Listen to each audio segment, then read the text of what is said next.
After teaching for a few weeks now, I've noticed that although my students were placed in an intermediate listening and speaking level, their oral performance levels within the classroom were not as high as the assessment claimed.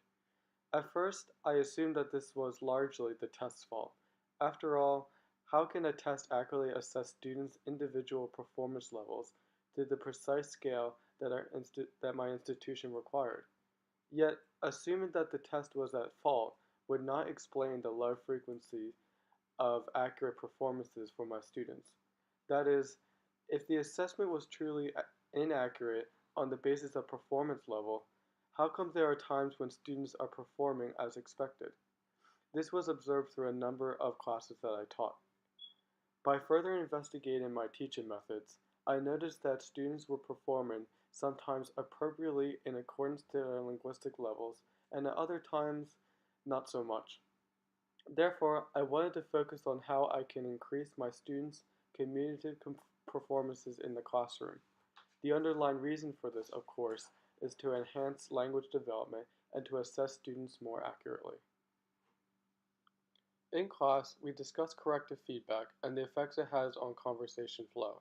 Leicester and Renta, 1997, pinpoint 6 different types of feedback teachers use.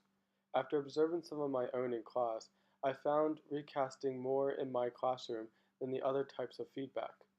For instance, I had a task where my language focus was for students to use the singular S morpheme in present verbs such as the sentence, "He runs to the park," within this activity. During the task, I have observed that using corrective feedback immediately preceding the mistake, whether to be a direct or indirect feedback, would halt the conversation that the student performed. This is not only extremely inconvenient when I want students to talk, but also hinders a chance for students' communicative performance. Take a look at the following task provided. For this task, students had to pick an animal to donate to the zoo due to budget loss. During the task, students are negotiating with each other as well as solving a cognitively demanding language task. Many times while teaching models such as this, I found it very tempting to participate within the group and give feedback. Even more tempting was when students would verbally request me to give them feedback while practicing English. Although this is a student's request, it has been observed that when I have given them feedback during the task, students would focus on their mistakes. Even more so, students consistently stopped participating when direct feedback was given.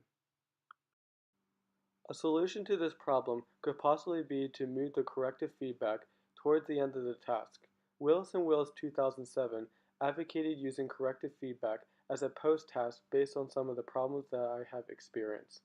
That is, if we move direct feedback after the task, we are not only keeping the classroom student focus, but we are avoiding distractions from completing the task. There are a few ways that this could be done. As they are discussing among each other, you can record what students are saying at home, listen closely to the errors or mistakes students make, and continue with a post-task for the next day. That is, you would be shifting the corrective feedback to the post-task assigned for each day.